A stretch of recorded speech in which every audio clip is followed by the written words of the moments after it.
Hola, ¿qué pasó, everybody? Welcome to Snail Mail, which is not the right episode. No. I'm like, what is he doing here? Wrong intro. Oh, welcome all to the SnailTrail4x4 podcast. If you like going off-roading in Toyotas, wrenching on Toyotas, camping in Toyotas, and maybe even poking a little bit of fun at Toyotas, and of course, hearing about how fantastic trying to make decisions are in Toyotas, then this is the podcast for you. That's right, ladies and gentlemen. My name is Tyler, and joining me for another episode of the SnailTrail4x4 podcast is the one and only Daredevil extraordinaire, Mr. I break an ankle from jumping up a curb. Just kidding. You didn't really do that, but you almost did it one time. I almost fell face first. Yeah. That's Mr. Jimmy Jet. How are you, man? I am doing well. Thank you. Yeah. How are you? Doing pretty good. Good. Happy to hear that. Yeah. We're getting a little late in the day. Kind of. I had a rough night last night. Oh. Well, the kid had a rough night last night, so I had a rough night last night.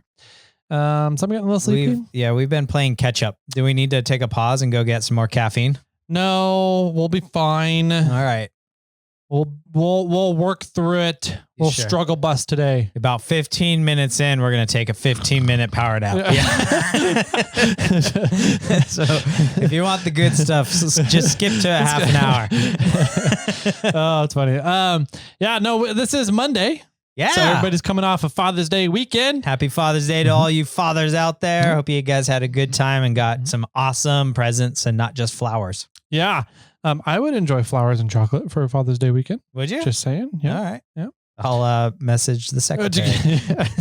She seems to get her gift ideas from you anyways nowadays. Pretty much. Did you tell her about the meat thermometer? Maybe. Look at you. No, you didn't. No, I didn't. Okay. Okay. But I'll take credit. Perfect. Oh, man. So, yeah, Father's Day weekend just happened. Hopefully everybody had a great weekend. You guys got all your wishes and everything you wanted out there. And you had a good time with your family. So, or without your family, if that's what you wanted for Father's Day. Yeah. So, man, let's see. Today we got a continuation episode. So I'm going to ask Jimmy questions today. All right. Bring it on. And until we get to there, we got to remind you guys about some really cool things going on. One is that three. I think we only have two things. Two things. Okay. The first one is that we have a party pack that we're doing, brought to you by Jimmy and myself. We're putting together kind of a shopping list that you get to go shopping for. We're going to give one person a $200 budget to grab some custom etched snail trail items, whether that be some charcuterie cheese board, a cheese knife set, some whiskey glasses, pint glasses. There's even the opportunity to send your hood in and we can laser engrave your hood with SnailTrail4x4. So I'm volunteering Jimmy on that one. Okay. I might need to borrow Lee Lim's portable laser. Yeah, right. We're lasering, laser etching chessboards into hoods now. So, if you ever wanted to be out camping and play chess, perfect time to do it. So we'll include that on the shopping list for you guys. I've always wanted to laser etch a, dang it. I'm blanking on the name. Cheesy. No, the cups and a ping pong ball. Oh, beer pong. Beer pong table onto one of my panels. That'd be fun. Like a little how you set it up. Yeah. And do it with like shot glasses and a marble sized ping pong ball or something? No, just do it regular. You're just closer. Okay. That's cheating. I know.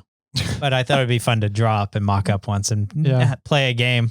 You could always just figure out what the standard length distance is for throwing and then measure that out and put a line on the sand or the dirt or wherever you're camping at. And that way you have a full regulation table. Away. Yeah. You could do that. Yeah. So, all right. Do it, Jimmy. All right. On it. Anyway, so we'll have some items for you guys to choose from. Lots of fun little things. So that will be coming out and we'll announce the winner the first week of July. We're in June, right? July. So be on the lookout. Have your ears open for that winner, and then we'll reach out to you with the menu of things you get to choose from, and pick to your heart's content, and then we'll put it all together for you and ship it out. So if you do win from out of the country, you got to pay your duties, tariffs, shipping outside of the country. We'll pay a certain amount allotment for what it takes to get it across the United States, and the rest is up to you. So yes, let's see.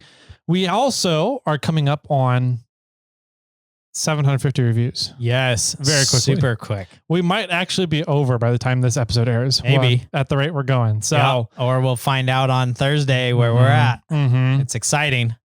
Yeah. Super exciting stuff.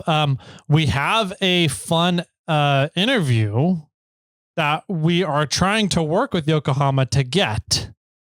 But this individual is an extremely busy individual and hard to get locked into a schedule. So, once we've been trying to get this interview for a while now, maybe a couple of years, pretty much since we started working with Yokohama, and hopefully we can make it happen this year for you guys. Around the time of when we get a set of tires sent out to somebody, which is going to be, I think, pretty quick. I don't know if we'll get it happen that quick. We can work on it. We can see. But anyways, we have a really cool set of tires from Yokohama Tires. Both Jimmy and mine's choice of tires for our daily driven vehicles, our off-road vehicles. The dually is getting a pretty big tire hop right now. Is it? Yeah, I thought it was the trailer last time I was towing the trailer, but it's not. It's happening with the trailer off.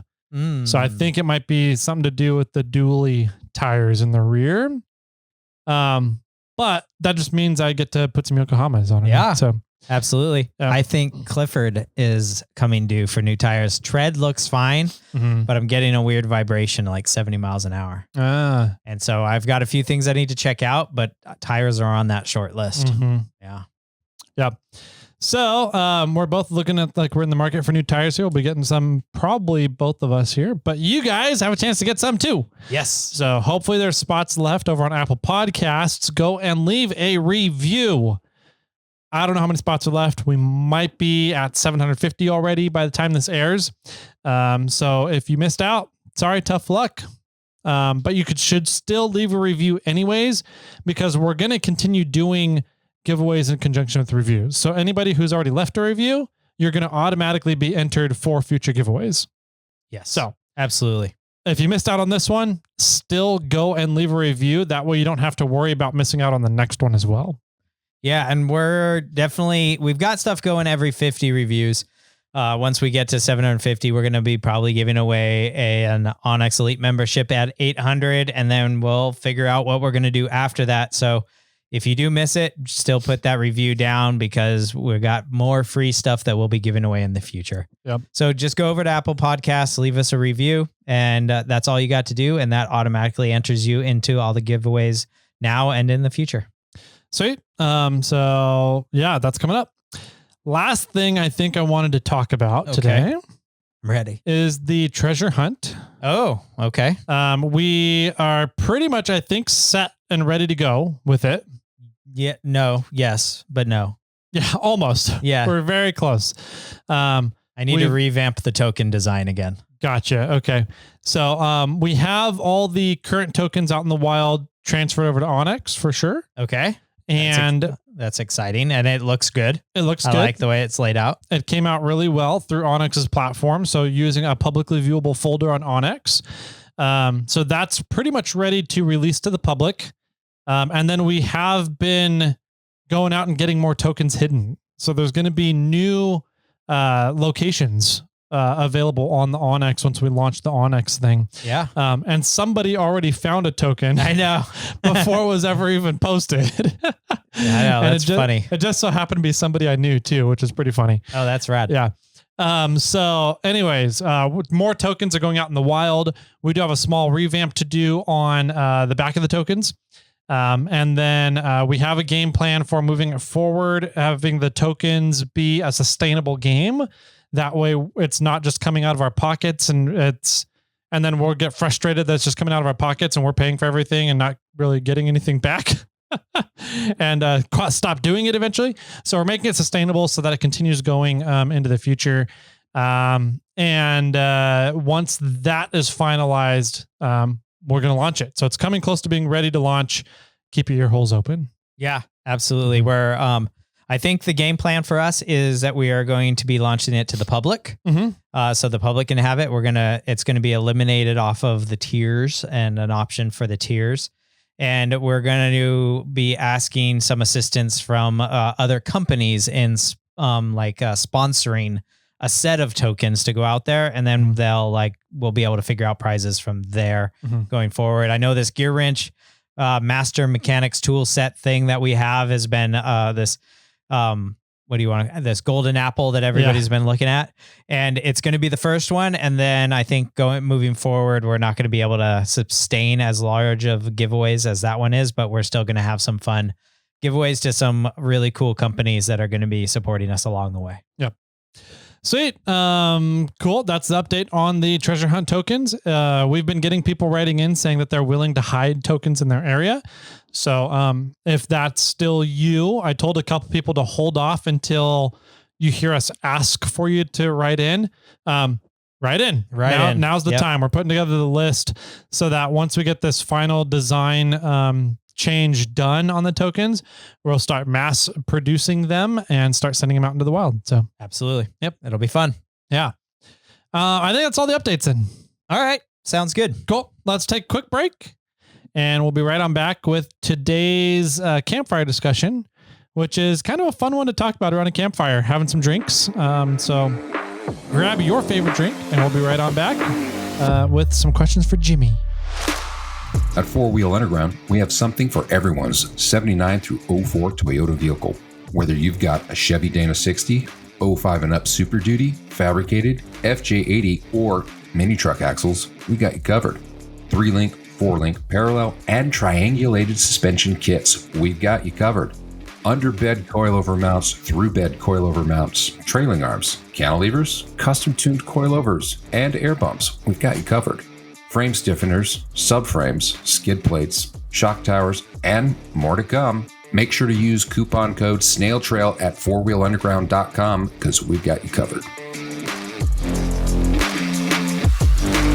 Welcome back, everybody, to today's campfire discussion. This is Monday. What is today? June 34th, I'm going to guess. We're right around there, somewhere around there. Today's June 34th-ish. And we are talking today about some questions that the listeners had. Okay. I'm ready. And we went over a bunch last time, last Monday. You got to ask me some of the questions. I did. Yep. It was fun. It was fun. I really enjoyed that episode. And I know you did too. So, but we had more questions than we had airtime. That is also recording true. time. So we split it off and Jimmy sent me the questions. I have a bunch of questions now and some listeners have wrote in since then with some other questions. So we have questions galore. All right. So would you rathers? I want to say a special thank you to Brian Moffitt. Okay. That's who originally started this. Okay. I've blanked on his name last week when I was in the moment and I couldn't remember who it was. And then I stumbled across his name in my DMs and I was like, dang it. That's who it was. I needed to shout you out. So there you go, Brian. Thank you so much for writing in and telling us or giving this idea to us and writing the questions or at least the majority of the questions. So this is really fun. Nice. I agree. Tons of fun. Great idea. So if you guys have more would you rather questions after today's episode, call in, leave us a voicemail with your would you rather question. And Jimmy and I'll go over it on a snail mail episode on Fridays. That would be fun. Phone number there is 916-345-4744. So, okay. You ready to go? No, not really, but sure. Why not? I like this first one. Okay. This first one speaks to me. Is this an easy, a warm up question? In my opinion, it is. Okay. I don't know if you'll have the same opinion though. Probably not. So, it's not radios. Right. Would you rather, Jimmy Jet? Okay. Pull a rig out from Barrett Lake. So the lake. Okay. Or pull a rig out from the middle of the Rubicon. So let's say the Granite View Loop. Yeah. That's pretty much dead center of the Rubicon. Granite View Loop. Mm-hmm. Okay. From the Granite View. So not up Indian Trail. Depends which way you want to go. Oh, the Granite View. Oh, from the entrance I would say to the Granite the View. driveway to the Granite View Got loop. it. Let's say from there. Well, I was envisioning going out to Loon. Okay. So that would involve me going up Indian Trail, Mm-hmm. which would be a pain in the butt. Yep. It's like, it's not a difficult uphill, but it's just, there's sections where there's really small rocks and it gets loose.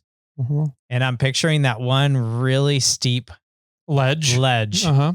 that's out there. That would be, you would have to winch them. Yep. You're not pulling a vehicle up that. No, that would be really hard.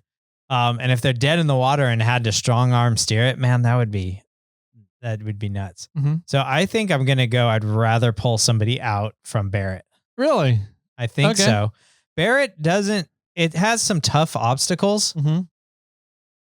but they're not quite as long as That's what some of she the said. obstacles on the Rubicon. Uh-huh. And how many miles is Barrett? I think total 6. Yeah. 4.5, 6, somewhere around there. And so that's about half of the Rubicon. So they're Yeah. about the same length. Uh-huh. Maybe this person, Brian Moffat, did his research Did and his figured out math. that they were about the Yeah. same. Yeah. So, and I would prefer not to tow them up Cadillac. Yeah. That would be brutal too.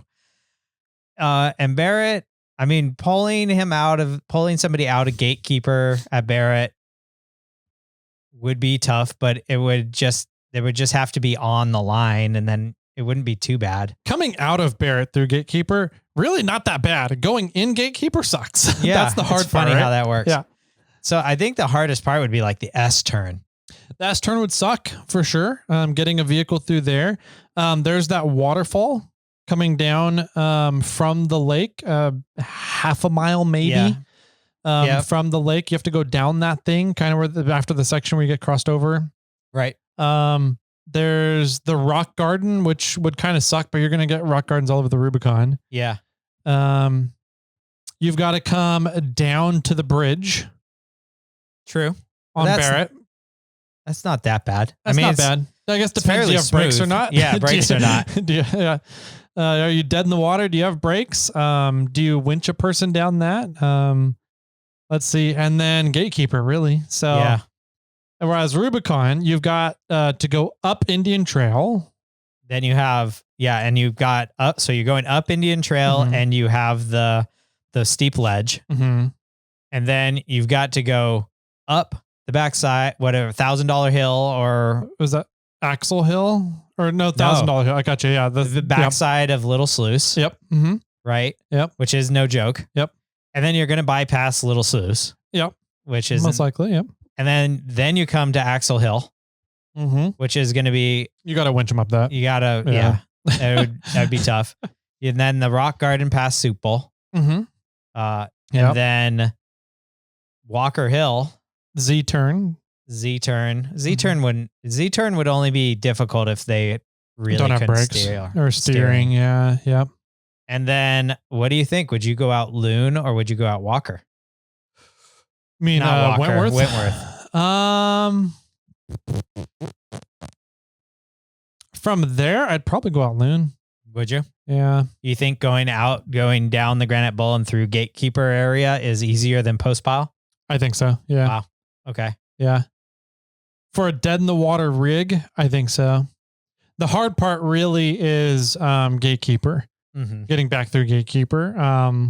And if you're just smart about your winching, Yes. you're usually fine with that. Like I would rather tow somebody through the Rubicon's Gatekeeper than tow somebody through Barrett Lake's Gatekeeper. Yeah. If you'd leave it at that, it's right there. Yeah. Yeah. So I'm going to go with pull a vehicle dead out of the water through or from halfway through the Rubicon. That's what you would rather do? I would rather do that. Interesting. I would rather pull them out of Barrett. Really? Yeah. Wait, no. I'm saying it wrong. There are more obstacles and more things on the Rubicon. So I'd Yes. rather pull somebody out of Barrett. That's And even though the Gatekeeper might be a little bit more difficult on Barrett, I think that there's more stretches on Barrett that there's less hazards. I would agree. That's my main reasoning for it too. Yeah. So Okay. yeah. So Barrett Lake. Yeah. So if you want to break down with me, do it on Barrett. Barrett. Perfect. Next one. Okay. Would you rather Jimmy Jet do the Doozy Ursham Trail Yes. or all the rest of the trails off of 168, Highway 168, which I'm guessing is the Dinky Creek Bald Mountain trails. I haven't looked at which highway exactly that is. Yeah. I'm pretty sure 168 is the Dinky Creek, Bald Mountain, Sand Mountain, Red Mountain, Sand Flats, Red Mountain area. Okay. So I think this is more of a question for you because you know that area a little bit, but I've only done one trail down there. And I think is it called Coyote Lake? Is there a Coyote Lake down there? Yep. Mm-hmm. Yeah. So I think that was the only trail I've done. Yep. And it was fun. It was a good trail. Yeah. So, but the gist of it is, would I rather do one trail or do a bunch of trails? Mm-hmm. And I'm going to go with one trail. I don't know a lot about the entire area, but I do know that the Doozy Ursham Trail is sort of one of those bucket list trails, and it's on my bucket list to go and do. And it's a trail that I've never done. Mm-hmm. So I'm going to go with, I'd rather wheel Doozy than all the other trails. Okay. Because I want to come back and wheel those other trails another day. Okay. That's fair. So this one's tricky for me. I think like I've done a lot of the other trails. I haven't done Doozy yet. Right. So I know about sort of what Doozy has to offer. But I know what the other trails have to offer. Sure. And wheeling all those other trails, they're really well done trails with some really cool high Sierra Mountain little lakes. A lot like Barrett Lake, just less of a granite bowl feel to it, right? Sure. So those trails are awesome. Coyote Lake, Red Lake, Mirror Lake, Strawberry Lake, all those right there out of the Red Mountain Sand Flats area are really cool trails. And what makes them really nice is you can do all of them in like one day or even an afternoon trip. Really? So you can set up base camp in Sand Flats and then go out and hit 2 of these lakes and then come back for the day, for the night, and then go out and hit another 2 or 3 lakes, come back for the day. Okay. So that's why I like that option better than Doozy. But at the same time, Doozy is still on my bucket list, and it is a trail that I need to do before I die. Right. So if you take it from that consideration, Doozy would be the priority for me. Sure. But if you're talking about just a random weekend trip to go up and spend some time up in the Fresno Sierras, all those little trails around there are awesome. Yeah, absolutely. But also on the flip side, you can't just do a random weekend trip to Doozy. Like it's a solid 3 days more. Yes. Type of trail. It is. So, I mean, if you're just going on the time factor there, if I have a weekend, then I'm only doing these trails in the Schaefer Lakes general area. Yep. But if I have a week, then Doozy is probably a better option. Yeah.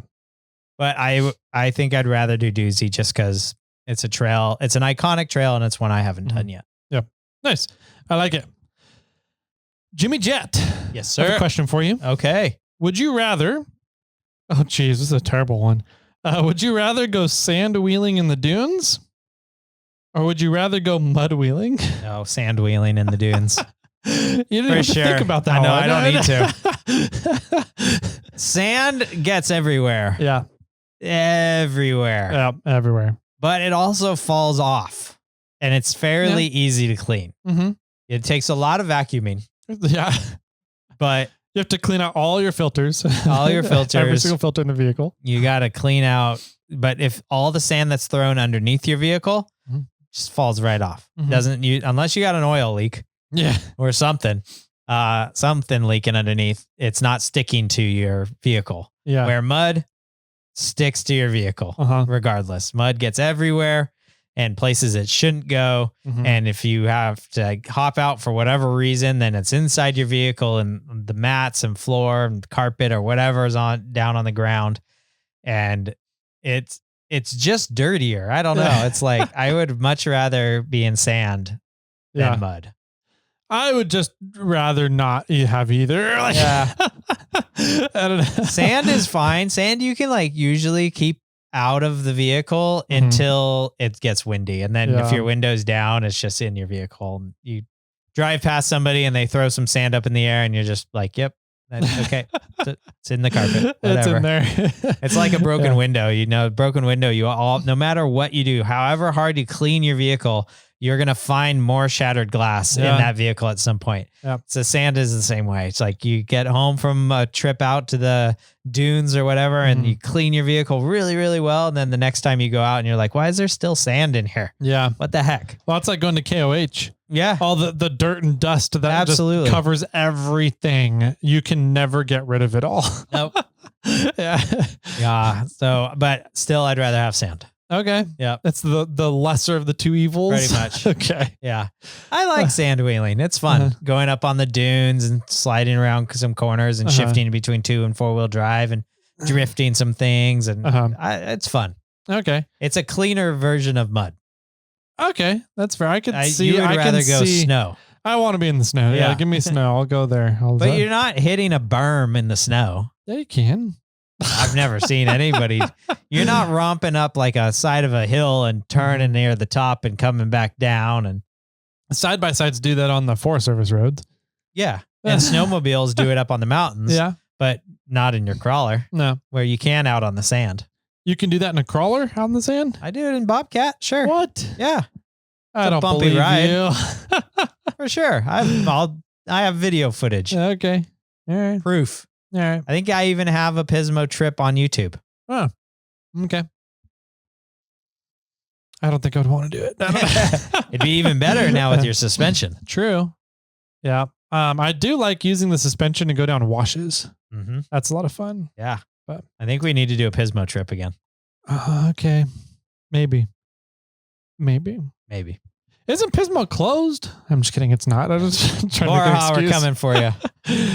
All right. So cool. That's a good one. Next up, would you rather modify a rig to hit 9+ trails?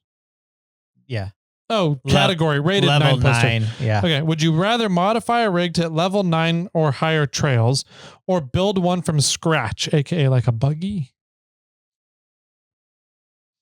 Well, I think I am building a rig that could probably do 9+ trails right now. And are you modifying a vehicle or are you building a vehicle? Well, what's the difference there?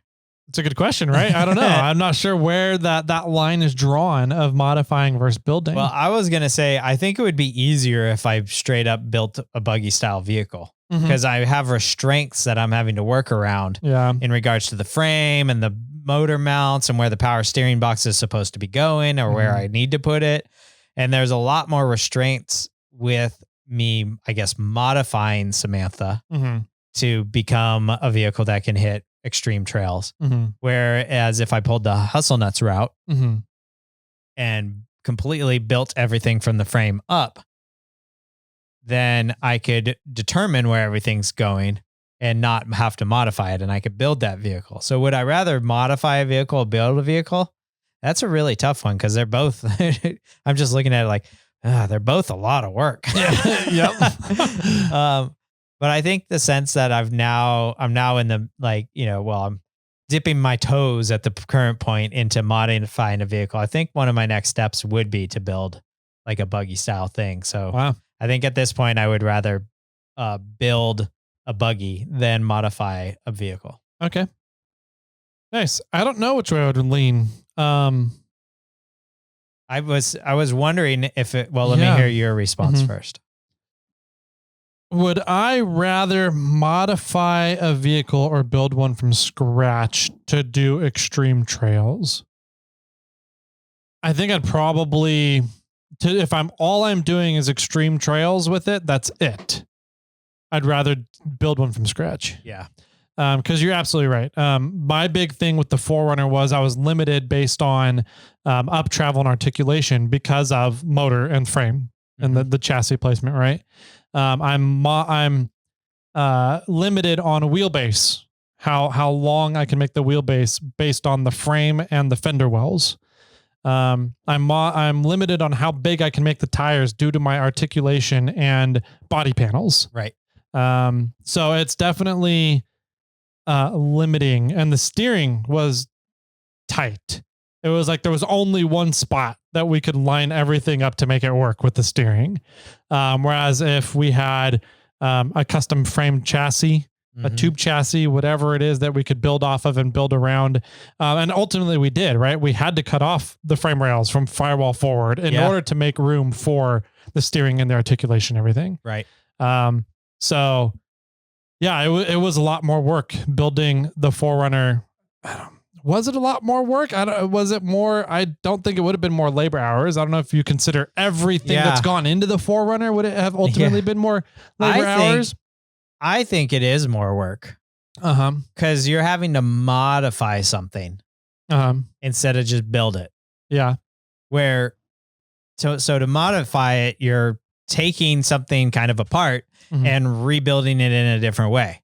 Yeah. So to modify, you have to deconstruct something instead of building it. You just build it. Yeah. Right. You still have the building is on both of them. Right. If you're modifying, you're taking it apart and then you have to build it. And if you're just building something from scratch, you're just building it. Yeah. So I would almost argue that if anything, it's a little bit more work to modify it, but it's a lot more, I would say it's almost more mentally taxing to modify something, because you got to figure you're having to deal with constraints. Where if you're just building a buggy, the restraints are more loose. Yeah. I think that's a big fair point. I'm looking at it more towards like budget, like which would it cost more, which was going to be more valuable to you in the end. And I'm trying to like think of how much money I've spent on the 4Runner since I've had it. Right. I ballpark it to be around, including everything it just went under, using retail values, the engine swap, the California legal 3-4 swap, having everything done to it that's been done to it. I ballpark buying the vehicle in the first place. I ballpark it's probably about $60,000 to $70,000. Yeah. And then you look at a bomber. Okay. So you look at buying a bomber chassis, maybe buy it as a kit and weld it together yourself if Randy will let you do that. Or you just buy the chassis ready to go, and then you buy everything and put it up under this chassis ready to go. And you have a killer trail buggy that can do 9+ trails in its sleep. Would you be able to build that for less than what it costs to build what I've put into 4Runner so far? Yeah. The same or less than? I think you probably could. Maybe. Yeah. I think you spent a little extra on axles than other people might not. But I think the factor kind of is that you have a vehicle that you were modifying to use. Where, I mean, I don't recall how much that vehicle was for sale when you bought it, but it's a platform. You already have an engine. You already have T cases, a transfer case, T cases, and you already had a bunch of stuff in there. Where if you're going to build a buggy, I mean, what do? Go out and buy a donor vehicle, or are you putting together all these parts? So I mean, price wise, if you already have a 4Runner or an off-road rig that you're going to be modifying, it's probably cheaper to go that route because you already have a frame, a chassis, a bunch of parts that are inside the vehicle that you're probably going to be using, seats and, central air and heat and everything. Plus windows, it's all these things that are there that you might take for granted if you already have the rig. Well, or if you build a buggy, you've got to source everything. Yeah, true. Yeah, I mean, I have different seats. I've tried to think of everything. Yeah. I think the big benefit to modifying a vehicle is that you can do it as you go over time. Sure. I think that's the big benefit. Whereas if you're building something from scratch, you kind of have to buy everything all at once. Like, I've spent that much money on the 4Runner, but I did it over 6-7 years. Right. Whereas if I did a buggy, I'd have to do it all like at one time, kind of 1 year, one go kind of thing, maybe 2 years. Yeah.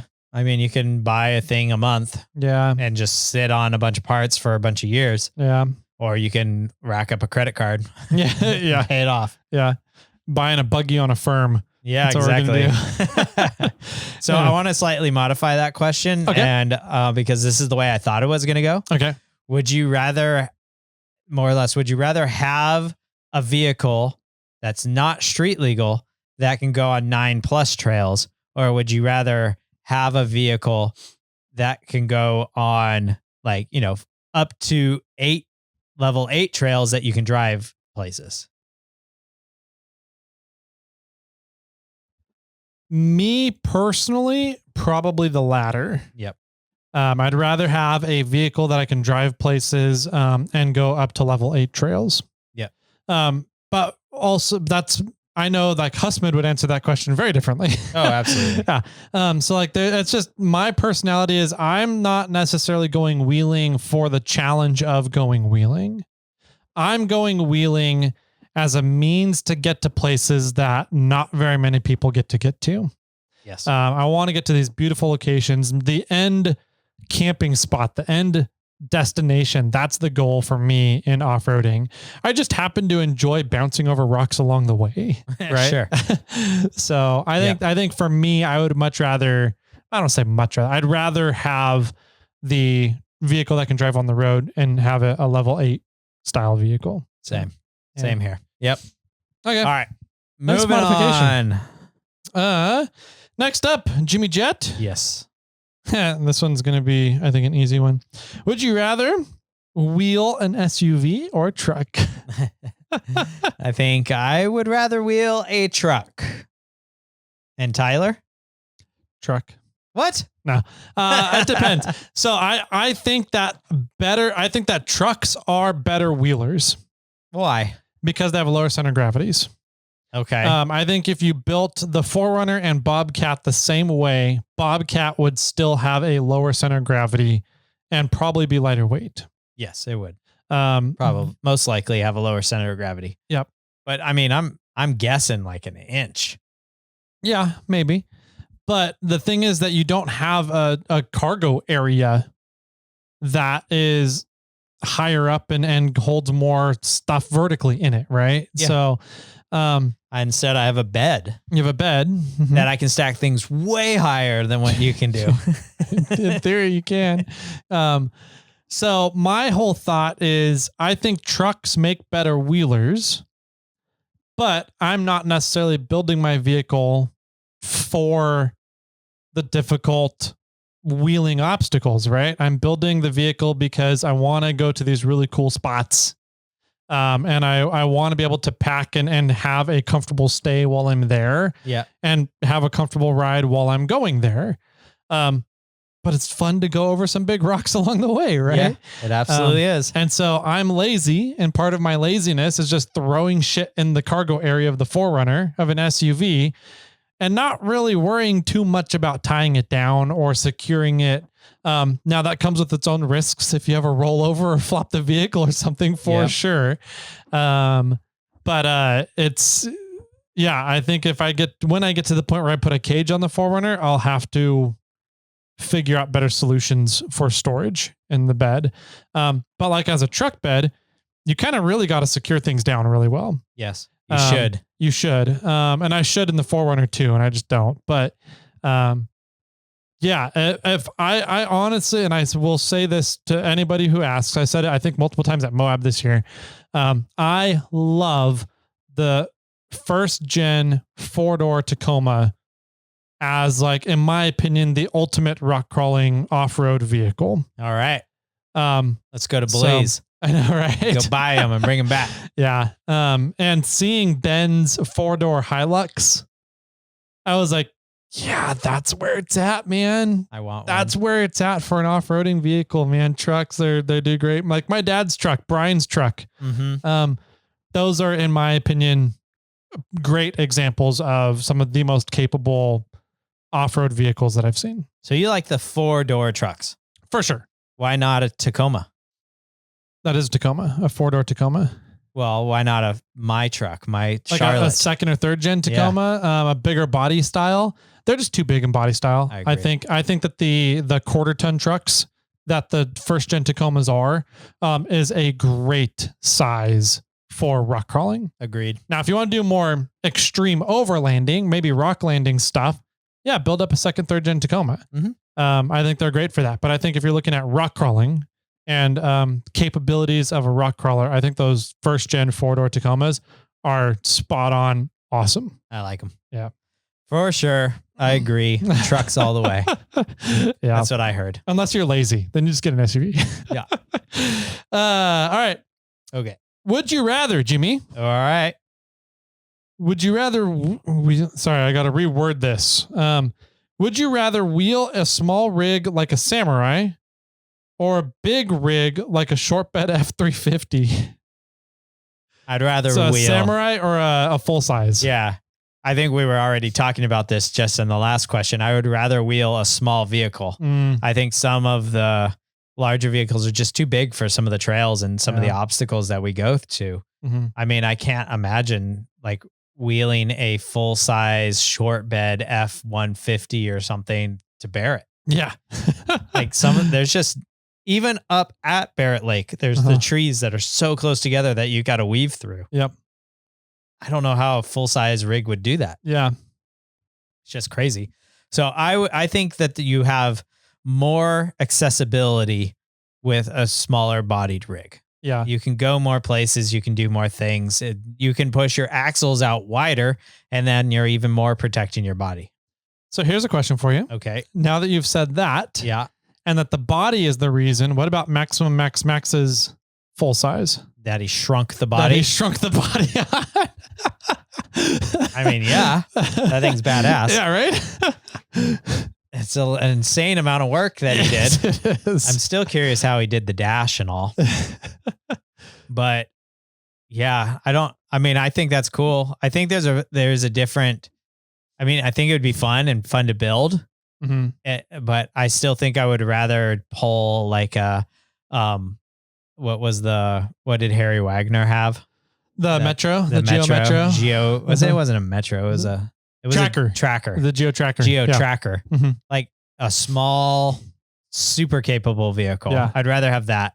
I've always been, and I love this because Bobcat does it, but I've always been the type of guy that's like, I have this inferior vehicle and I can still do the same shit you can do. Yeah. You could do more than like, I don't know, the stuff I've seen Bobcat do. I'm just like, I wouldn't try that in the 4Runner, even with all the suspension upgrades and everything I have now. Yeah. So I always find that fun. And it's, I've wheeled down 5.4 to 3 with the buns on the buggy trip the buggy trip, and Ozzy and his, when he had his buggy, and Jason and his buggy. And I wheeled down with them in Bobcat and wheeled back up, and Jason was like, every time I looked back behind me to see where you were at, you were right behind me. And I was like, yeah, sorry. Yeah. Sorry to disappoint you. Yeah. Yeah. It's like, you didn't leave me. Like, I apologize. Until we got to the flat up above 5. Yeah. And I just can't keep up. Yeah. So my thought on this is kind of what you touched on. I think you're getting there, is that you like small bodied vehicles. I do. Does that also, cause like a Samurai is more than just a small body. Sure. So it's a small body, small wheelbase, small track width. Generally not a super low center of gravity. They have to be a little taller too. Just to kind of fit the suspension under them. Yeah. But like Harry Wagner's tracker was a small body on a buggy chassis, right? Let's be honest. That's what it was. Yeah. And what if you looked at like, so let's take, what was, Brian, the other Brian that came over and plasma cut the IFS off Samantha? Yeah. Brian Reynolds. Thank you. B. Reynolds. His Tacoma is the thing that I really like about those first gen Tacomas, smaller body. Yep. And you can put them on big axles, big suspension, big drivetrain, right? So do you like small body, small axles dimensions? Do you like small body, big axles? Yes. Yeah. Okay.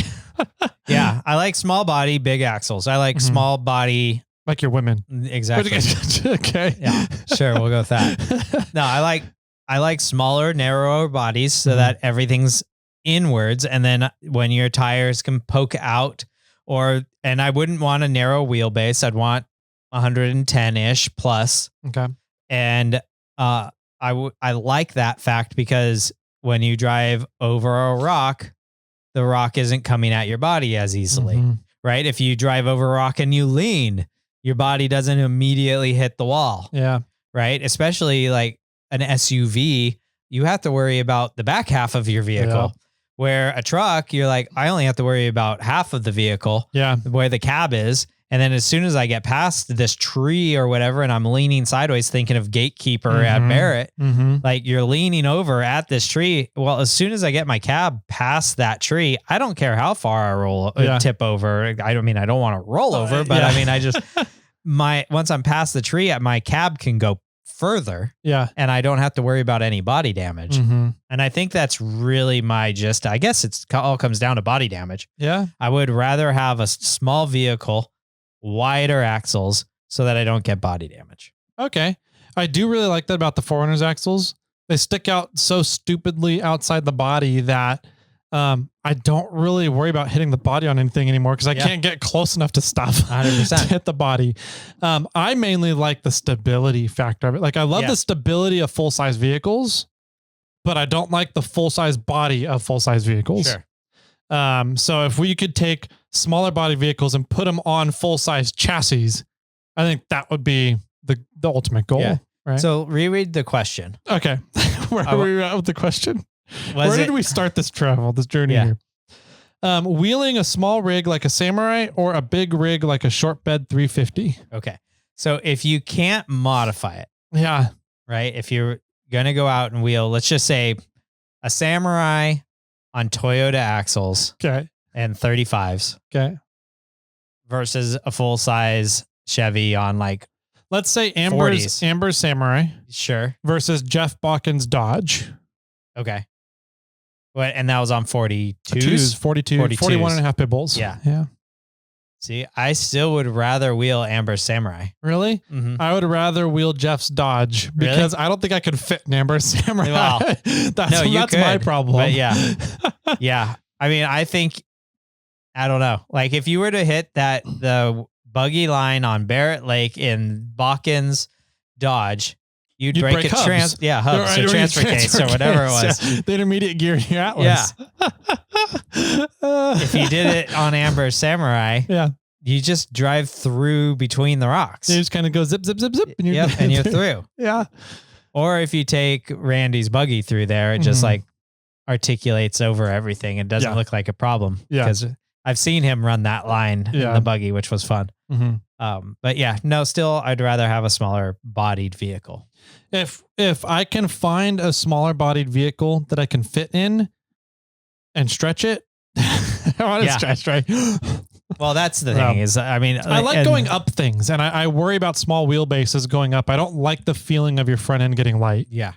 You need a suck down winch. I do need to really add that, I think. I wonder if I can do that before Rubathon. Modify my winch to be a suck down. Probably could. Just need to cut the bottom out of the winch there and have it come out run the line down the bottom, weld a little U-bolt or something to the axle. All right. Another project before Rubathon. All right. There's not a lot of worry about you tipping over backwards on the Rubicon though. No, not really. Just Moab, Pritchett Canyon. Yeah. Yeah. All right. Okay. Next up. Would you rather go wheeling with only a co-pilot or go wheeling with 10 vehicles?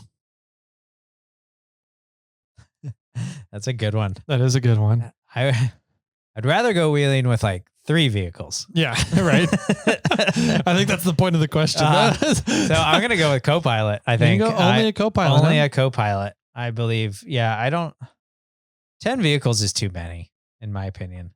I think it just becomes a lot. Yeah. And I mean, I like safety in numbers factor. I like the Boy Scout motto, to always have a buddy.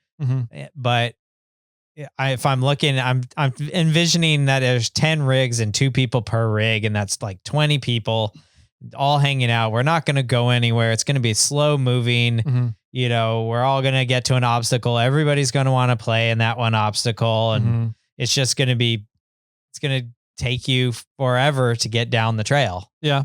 So I would rather wheel with a co-pilot and just have our own fun. Okay.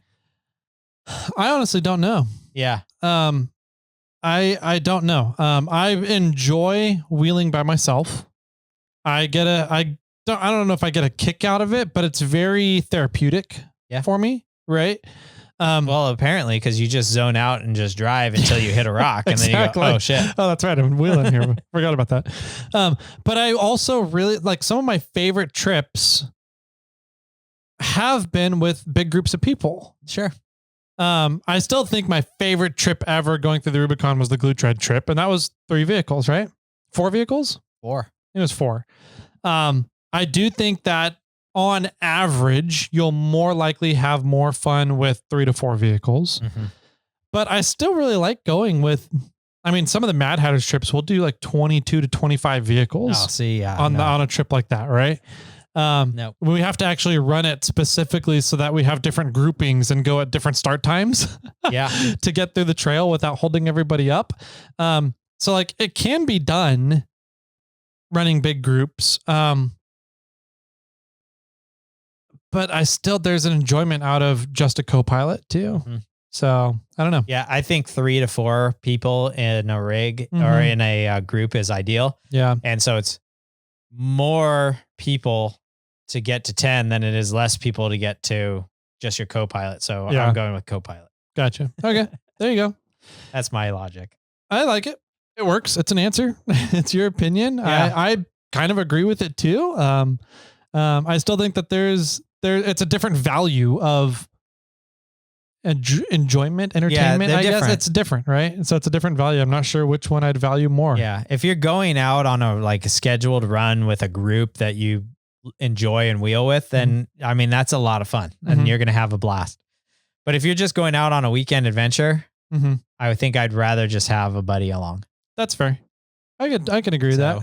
I know that like me growing up and my wheeling friends, from like high school, there's really only like 4 rigs. And I think that's sort of where I've been like, that's a great amount. Yeah. That's how I've sort of set the bar. Yeah.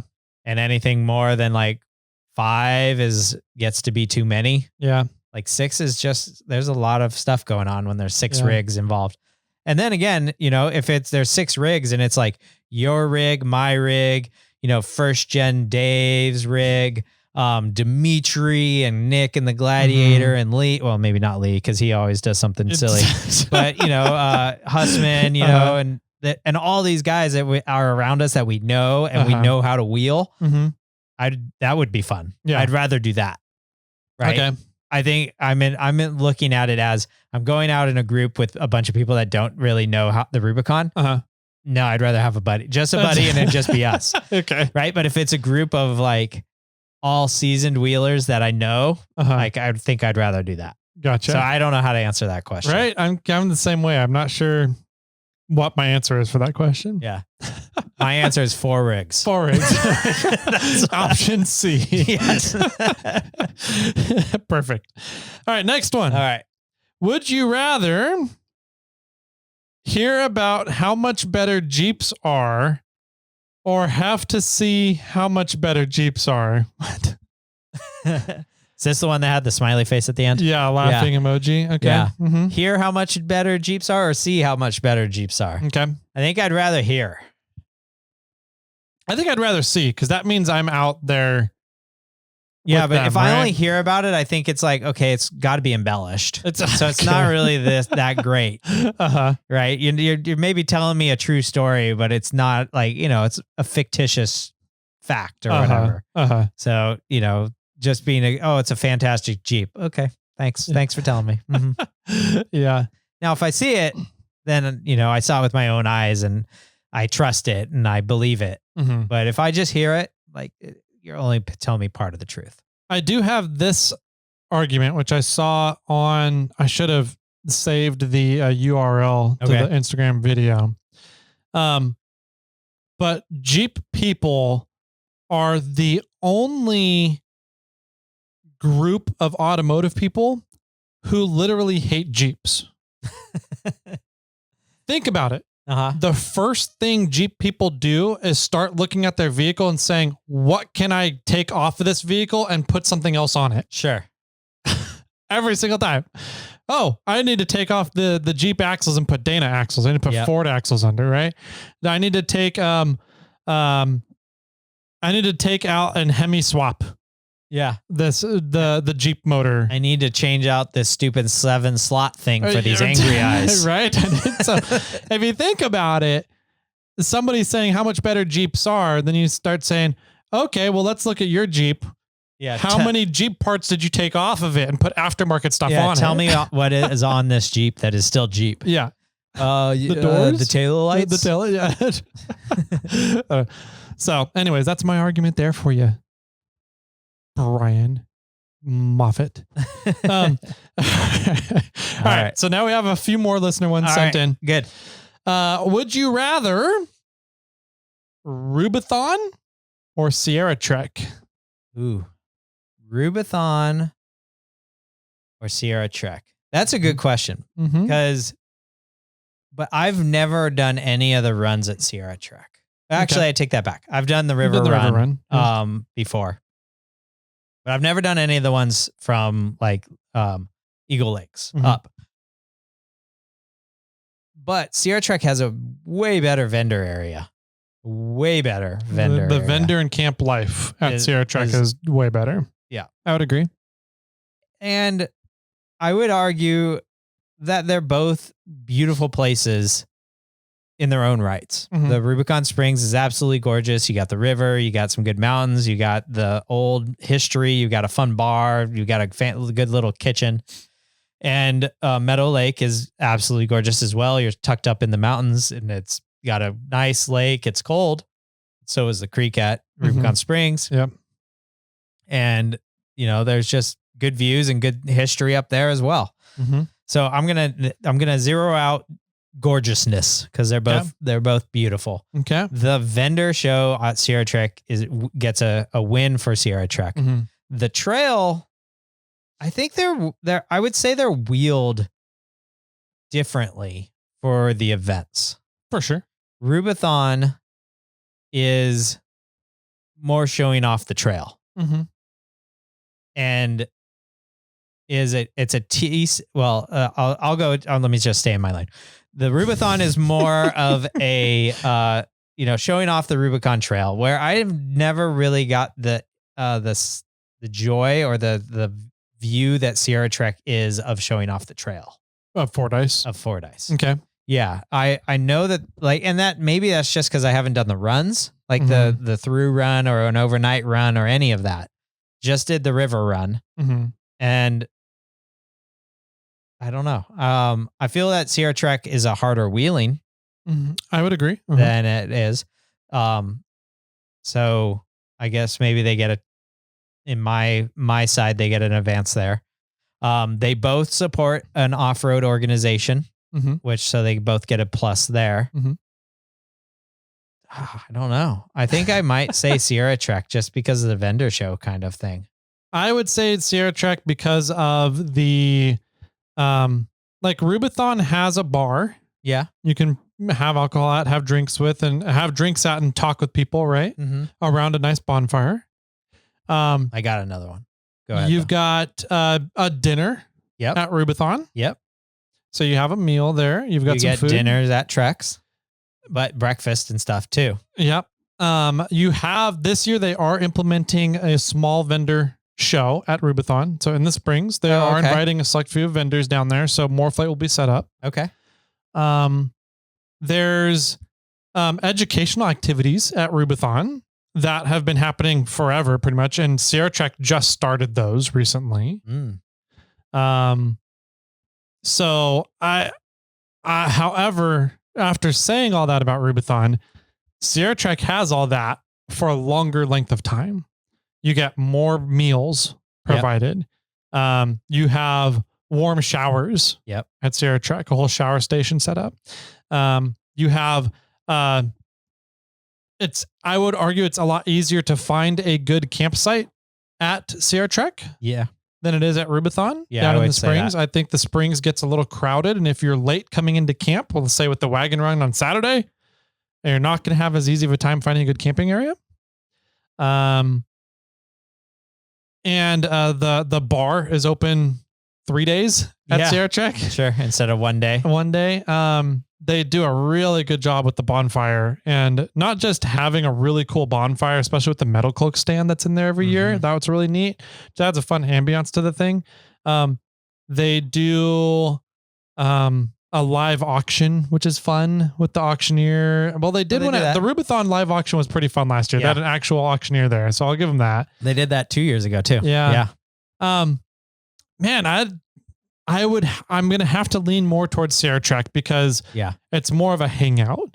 Now, if you're asking which one would I rather do the trail on for the event as part of one of the guided trips of the event, I'd probably pick Rubathon.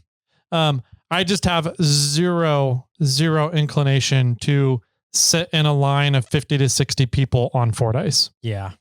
I don't care if it's for an event for a good cause or what. I don't want to be in a traffic jam on Fordyce. Another benefit to Sierra Trek is that you don't have to necessarily be a part of the event to attend. And it's a lot easier for you to attend and not be is not a part of the event. Yeah. Because you just can drive into Meadow Lake with your Subaru. And get there, where if you want to just sort of, renegade run the Rubathon, you still have to wheel the entire Rubicon to get there for the most part. So it's easier to just strictly attend the event at Sierra Trek. Yeah. And I think that reason right there is a big reason why Sierra Trek does put a lot of emphasis on the camp life during the event, right? Probably. Because they want people to still be able to come to the event, even if you don't want to do Fordyce or Signal Peak or Bear Valley. Absolutely. Any of those things, or the side-by-side runs. Or hell, I might even bring the teardrop trailer this year. Yeah, for sure, right? So I think Sierra Trek I would rather go to Sierra Trek than I would go to Rubathon. Overall. Yep. His overall picture. Okay. Good one. Yeah. That one's a fun one to hash out. Who was that one from? Do you know? I don't remember. Okay. I have to go back. Thanks for writing in. I want to say a couple of these final three were from Wreck-It Rob. Oh, okay. Cool. But I don't remember who the other person was. Wreck-It Rob on Side Tokens. Right. Yes, he does. All right. Would you rather build a new rig from scratch or have another baby? I would rather build a new rig from scratch. I don't know. That's a tough one for me. It is a tough one. I got lucky. I think I got lucky and had a really mild-mannered baby. Yeah. Like he's turning into a handful now. But like he always slept really well. We never had sleeping issues at night. He was never really fussy, really crying. Once we figured out that if he's crying, he's either hungry or tired. Like, that's usually the case. Yeah. Or he has a dirty diaper. Or a dirty diaper. Yeah. I mean, he doesn't really cry for that. I don't know. Him as a baby, a little meat potato was not that bad. I don't know. And till he's 3. Yeah. And then when he's 12 and through 18. Yeah. I would say right now it's getting to be a handful. He is still, he's just climbing everything. Yeah. He got in trouble. I got a kind of a talking to at daycare when I went to pick him up yesterday, because they were like, he's climbing the counters. And I'm like, I don't know what to tell you guys. You watch him better. I can't. How do you stop a toddler from trying to climb counters? That squirt gun, maybe. But he's gotten to the point where he's realizing he can climb up on objects to get onto taller objects. Sure. So he's pulling other objects from around the room to get on top of these little like bookshelves that they have in the middle of the room. Sure. And I'm like, I think that's pretty cool. I don't know what to tell you. And he's like, at home, he's figured out that we got him a little toddler tower, which is like a structure that he can get up into to stand up and see on top of the counter and interact with us while we're in the kitchen cooking, prepping dinner, I whatever. saw those for the first time the other day. I think they're really neat. They're pretty sweet. In my opinion, it's changed how we do our evening activities. Yeah, for sure. Does he eat from that tower too? He doesn't eat his meals, but we'll feed him snacks. Yeah. Like while we're prepping and like sous chefing dinner up, we'll kind of like throw little veggies or fruits or whatever, pasta, whatever we're cutting up over to him while he's standing at the tower. And he loves it. He sits there and interacts with us. Yeah, it's perfect. So it's been great. Toddler towers are awesome. But he's figured out that he can put stuff into the toddler tower before he gets in the toddler tower that allows him to get out of the toddler tower onto the counter. Oh, that lifts him higher. It lifts him higher. And I'm like, oh, this is a problem. How do we stop this from happening? Squirt bottle. So, and he's figured out how to climb onto the tables in the living room, like the ones that are like for the couch and the couch level. He was up there and we're like, oh shit, he's table dancing now. He's figured out how to start table dancing. So, I mean, he's becoming a handful. It's becoming a lot of fun, but I think we need to start looking into like gymnastic gyms or like baby climbing gyms, right? Yeah. There's a couple of them in our area that are like vinyl foam everywhere. Yeah, exactly. And they can just climb over everything, right? So ask me this question again and reword it as: would you rather build a new rig from scratch or have another 2 to 3 year old boy in a year? Yeah. I may have a different answer for you. Well, that's what I'm going with, man. It's like, okay, building a vehicle from scratch is a lot of work. Yeah. And it could be like multiple years of work, right? But having a child or having another baby is at least 18 years of work. That's fair. Yeah. And I'm like, I don't know if I'm signed up for another 18 more years of work. That's a very fair point. Right. Yeah. It's like, I got, let's just say maybe 5 years of building a rig or 18 years of training an adult. Yeah. And hopefully they listen, which right now they don't. Yeah. My 11-year-old barely pays attention to anything I say. And even when I'm giving her a compliment, she's halfway listening to me. Yeah. So I think if you ask me when she turns 18, what I would rather do, I might have a different opinion too. Okay. But because there's definitely more reward with a child. With a car. No, Yeah. no, not at all. Definitely more reward with a kid, but way more work with that freaking kid too. So yeah, that's funny. Though that's a funny question. So I'm still going with car. Still going with build another rig. Yeah, nice. And the last one doesn't talk back to me. That is true. They may fight you a little bit. They might fight me, and they still cost a lot. Yeah. But won't talk back. One of the nice things about vehicles, though, is if they are fighting you, you can just cut things off of them to get your way. You can't do that with a child. No, not really. No, very frowned upon, I've learned. You can turn the doorknob in their door backwards so you can lock them in. Yeah. And they can't get out. But now we're to the point where she locks herself in. And won't let us in. Yeah. All right. Last one to finish off. I think it's going to be a good one. Yeah. Would you rather go wheeling Yes. in Moab or Johnson Valley? It is a good one. Mm-hmm. I'm going to go with Johnson Valley. Okay. For 100 Alex. All right. Why? Mainly because I've done a lot in Moab. Okay. I've wheeled, I haven't wheeled all the trails, but I've wheeled a lot of the trails out there. Yeah. And I have not wheeled a lot of the trails in Johnson Valley. Fair. And as much fun as Moab is, and as crazy as the obstacles that you can do out there, I would almost argue that Johnson Valley might be harder obstacles. I would agree. I think you need to have more highly modified vehicles to do stuff in Johnson Valley than you do in Moab. Yes. And I think our vehicles are more designed for Johnson Valley off-roading than they are for Moab off-roading. I would agree. Mm-hmm. Like I would like to try Chocolate Thunder, Mm-hmm. just not Not when during there's crowds King there. of the Hammers. I Yeah. think I could make it. I think you could too. I think Bobcat You have could the make it. wheelbase. I think you could do either line on chocolate. Yeah. And I've stood down in that little valley in Chocolate Thunder and done cleanup and did some rescue stuff and did the media. Mm-hmm. And it's not an easy trail. No. It's definitely for a basic vehicle. It's not a cakewalk. No. Which we've obviously seen. Yeah. But I think Bobcat could do it. And I'd like to try it. I actually still would like to try backdoor too. Because my vehicle's long and I think there's a slight chance that it would be able to do that one also. The only thing that I'm curious about Bobcat. Oh no, because you bobbed it. Yeah. So I don't think you'd have the departure angle issue. Nope. To get I would have a backdoor. drive shaft possible issue. Yeah. True. But with the breakover. And I think it'd be fun to just put tires on both of those obstacles and try them out and see how they are.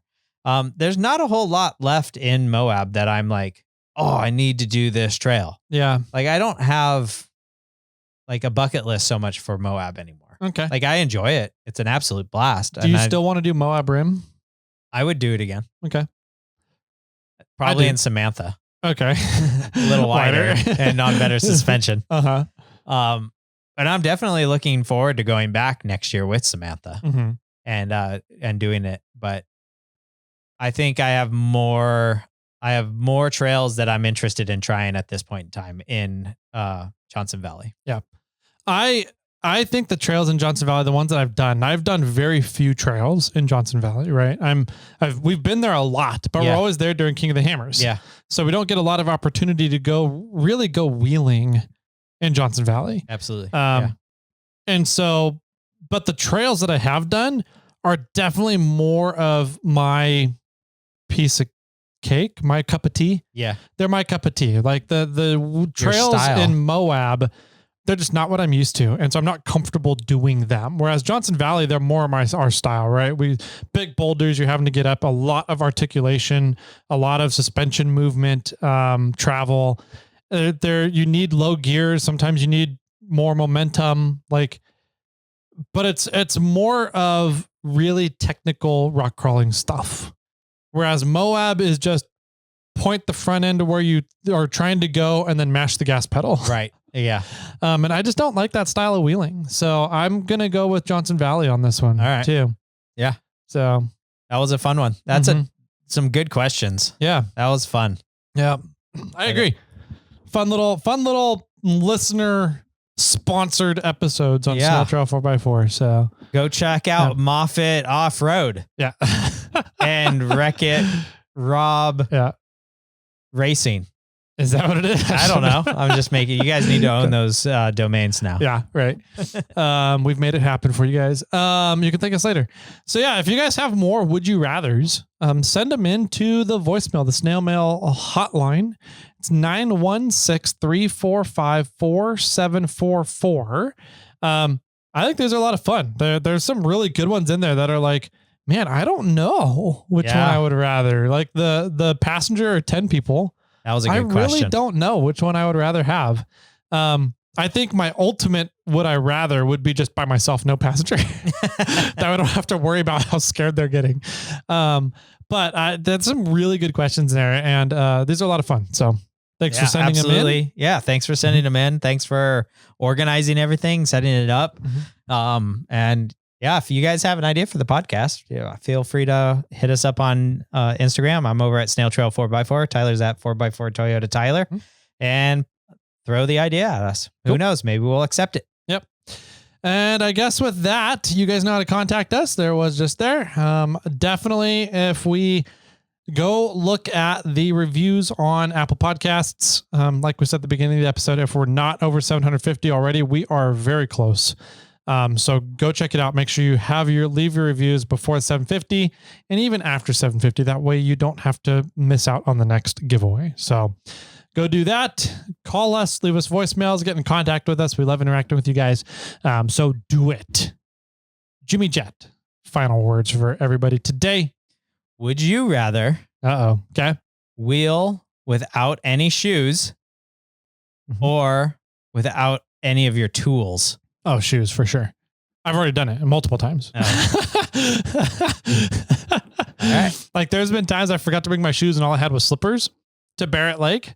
And I wore my slippers the whole weekend. It was awesome. It worked great. Like Crocs. I don't know if you can count Crocs as shoes. I will in my Crocs all the time. I do count that. Like you do. Well, these are shoes too. I mean, something covering the sole of your foot.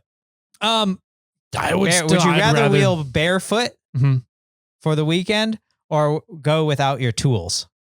Barefoot. Okay. Yeah, I'd much rather have my tools. I can, if worse comes to worse, I can make some shoes out of my tools. So gonna cut up my tool bag.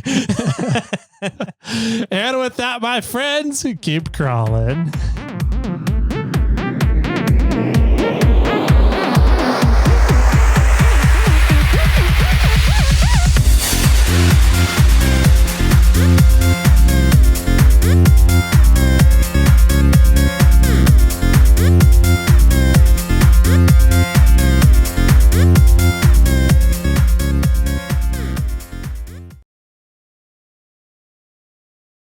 I got one for you.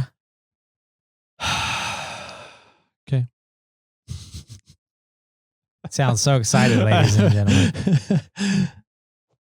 So more or less a one-liner. So you don't even have to do anything. Perfect. Yeah. I'm so excited for this one then. I decided to connect all of my watches to make a belt. You know, you could just take one end and attach it to the other. Yeah. Wrap it around yourself. Yeah. Yeah. Mm-hmm. It was a real waste of time. Yeah. Yeah. It was a belt. So yeah. it was around your waist. Yeah, I guess. Yeah. Okay. That was bad. Sorry. That's what it said. We blame the cards on that one.